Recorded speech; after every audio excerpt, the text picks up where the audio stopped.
Have you ever looked around and felt like everyone else got the manual for adulthood except you? Millennials seem comfortable with careers.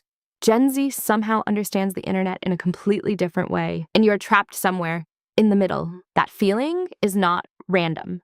It's exactly what happens when you're born at the edge of two generations. And once you understand it, years of confusion about your career, relationships, and identity will suddenly start making sense. This is the story of women born roughly between 1994 and 1999. You grew up with one simple promise: study hard, get a good job, buy a house, and everything else would fall into place.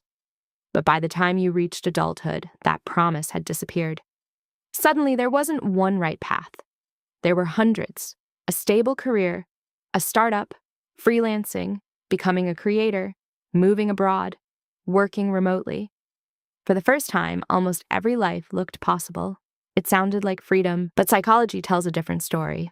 The more choices people have, the harder it becomes to choose, and the less satisfied they often feel with the choice they make. So instead of feeling free, many women your age became trapped in a different way, constantly wondering, is there a better career, a better relationship, a better city, a better version of me? But that only explains why making decisions feels so difficult.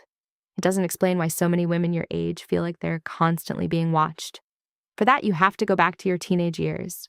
Remember walking into school and wondering if everyone was looking at you, whether your outfit looked weird, whether people noticed that embarrassing thing you did yesterday, whether someone was judging you without saying a word. Psychologists even have a name for this. They call it the imaginary audience. During adolescence, almost everyone feels like other people are constantly watching, judging, and noticing every mistake. Usually it's an illusion. As teenagers grow up, reality corrects it. They realize most people are too busy thinking about themselves. You never got that correction. Instagram launched in 2010. The front-facing camera arrived the same year. Suddenly, people actually were watching. Likes, comments, followers. For the first time in history, teenage popularity wasn't just a feeling. It had numbers. The imaginary audience became real. And it connects directly to the second thing that shaped you, something that younger women simply didn't have to deal with. You built your identity under your real name, permanently. Facebook's minimum age was 13, and you crossed it somewhere between 2007 and 2012, straight into legal names, public friend counts, visible relationship statuses, and an archive that never deletes. As Vice once put it, Zillennials are haunted by their internet history. Girls born even a few years after you came of age on Snapchat and TikTok, disappearing posts, anonymous usernames, algorithm-sorted feeds instead of peer-ranked profiles. You did your identity experimentation on the record. That's why reinvention can feel harder for you than it logically should.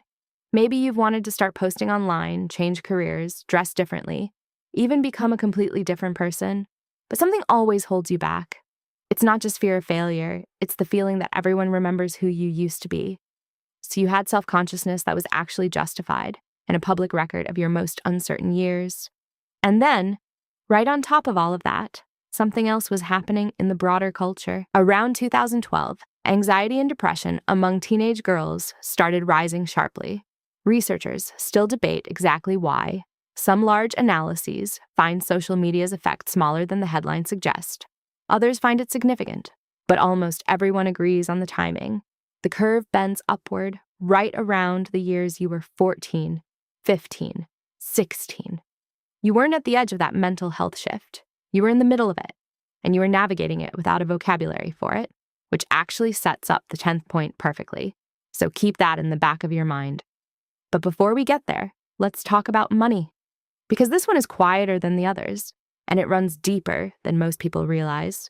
You were somewhere between 9 and 14 years old in 2008. You weren't paying bills, you weren't reading financial news, but you noticed things. A parent's job disappearing, the tone at dinner changing, a house sold, money talked about in a way it hadn't been before. You were old enough to feel the fear and too young to do a single thing about it. That's a specific kind of psychological experience, powerlessness during childhood. And what it tends to produce isn't bitterness or resentment. It produces anticipation. You're not pessimistic about money. You're braced. You prepare for things to go wrong, even when everything looks fine. And when people tell you to just relax and enjoy it, something in you doesn't quite buy it. Maybe that's also why money can feel strangely unfair. You spent years believing experience and hard work would eventually pay off, only to watch people 10 years younger earn more by playing a completely different game online. That's not anxiety. That's a rational response to something you actually lived through. Now here's where it gets interesting, because the next few things are all connected to each other in a way that I think a lot of people feel, but haven't quite named yet. You came into adulthood at a moment when the professional landscape for young women looked genuinely promising. About 47% of women between the ages of 25 and 34 now hold a bachelor's degree, compared to just 37% of men, and women surpass men in degree completion across every major racial and ethnic group. You grew up being told you could have a great career, build your own life, and define success on your own terms. And in your 20s, that felt real. But you're now somewhere between 27 and 32, and you're standing at exactly the point where history suggests things start to shift, where career growth, family, and the biological clock start pulling in different directions at once. You expected equality. You're now discovering the reality is more layered, and that gap between expectation and reality is one of the things that makes this generation of women feel a particular kind of quiet pressure that's hard to explain to anyone who didn't grow up with the same promise. Something else changed while you were growing up. Young men and young women started seeing the world very differently, not just politically, but in what they wanted from life. Researchers have found that this gap is larger among younger adults than older generations. According to an NBC/SurveyMonkey poll, Gen Z men rated having children as the top definition of personal success. Gen Z women rated it second to last. For many women, success means financial independence, meaningful work, and personal growth. That's not just a difference of opinion.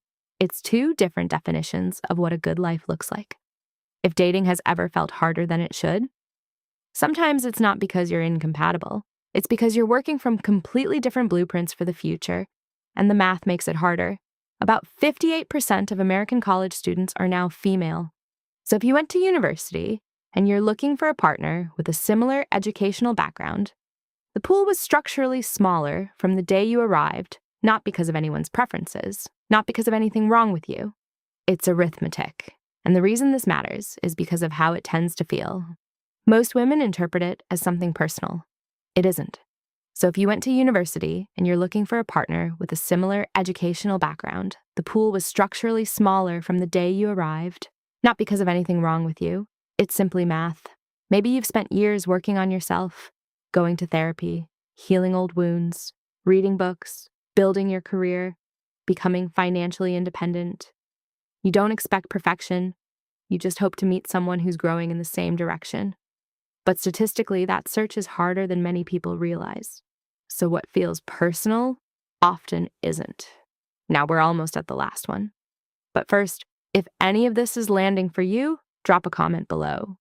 Seriously, tell me which one hit hardest. I read them, and the more specific you are, the more I can make videos that actually speak to what you're going through.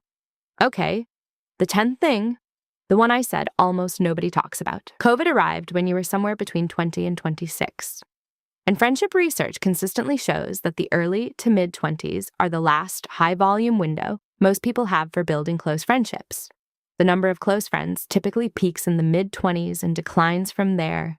Lockdowns canceled university life, office friendships, travel, the random encounters that turn into real relationships. Younger Gen Z lost those years too, but they still had school structuring their social lives.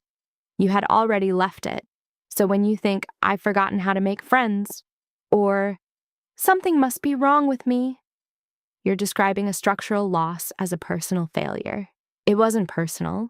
You were robbed of the exact years when those friendships are usually formed, and you've been blaming yourself for it ever since. And here's where it all connects back to the beginning. To the self-consciousness, the public identity, the mental health wave, the vocabulary you picked up before you ever sat in a therapist's office. You probably know words like trauma, boundaries, attachment styles, gaslighting, triggers. You likely learned them from TikTok or YouTube long before any professional ever used them with you. Psychologist Nick Haslam has a name for this: concept creep. The way clinical terms gradually expand to cover milder and milder experiences over time. That fluency is a real gift. You can articulate interior states that your mother had no language for, But it also means you can pathologize a bad week. Both things come from the same source. Neither one makes you fragile. If you've ever felt like you bridge two worlds, you do. You always did. And that's not a disadvantage. That's the thing that makes you one of the most adaptable, self-aware, and quietly resilient groups of women alive right now. The world just hasn't caught up to naming it properly yet.